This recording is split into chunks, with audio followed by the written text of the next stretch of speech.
Crazy Aunt Penelope. That's what they used to call me. Now they call me Evil Aunt Penelope. Why would they say I was evil? My wit was sharper than ever.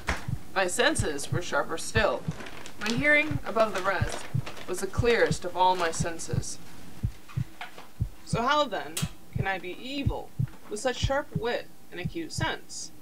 How could I tell you this story so calmly if I were crazy or evil? It's impossible to say how the idea first entered my mind. I know once it did, it haunted me day and night. He never insulted me, and he never hit me. He just loved me. And I truly loved him. He had a heart of gold and a sharp wit. There was just something I couldn't stand. I think it might have been his nose, or maybe it was his eyes. It may have been his beard.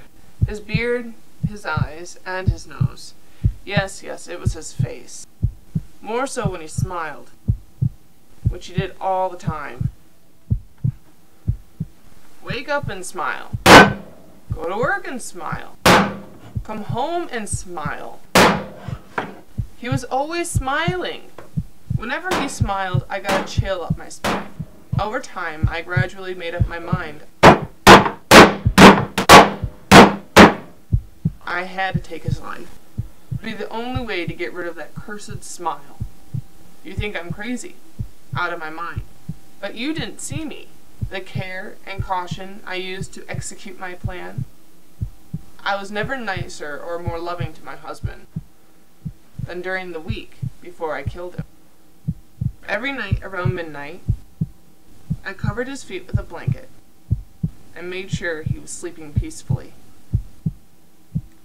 gently tucking the blanket around him if needed.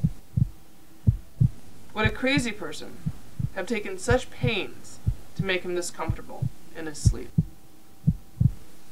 His head always tilted to the side, his eyes closed. He looked so calm without that damned smile. Every morning I went boldly into the kitchen and prepared him some breakfast before he headed to work. So you see, he would have been a truly cunning husband to suspect anything. I love you. Every night I checked in on him to further my plans, to rid myself of that smile. On the 8th night, I was more cautious than ever before. Never had I felt the true extent of my own power, of my sagacity. I could barely contain myself. There I was, once again floating over him, covering his feet with a blanket, making sure he was comfortable, and asleep. Only this time when I looked up at his face, that face that haunted me, I could have sworn he was smiling. I went to the kitchen for my little helper, and I silently returned and moved behind him, positioned myself to look down on his face.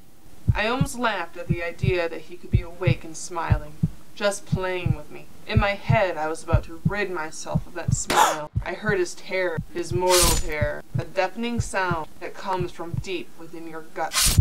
That sound you can't get out of your head so you can see clearly.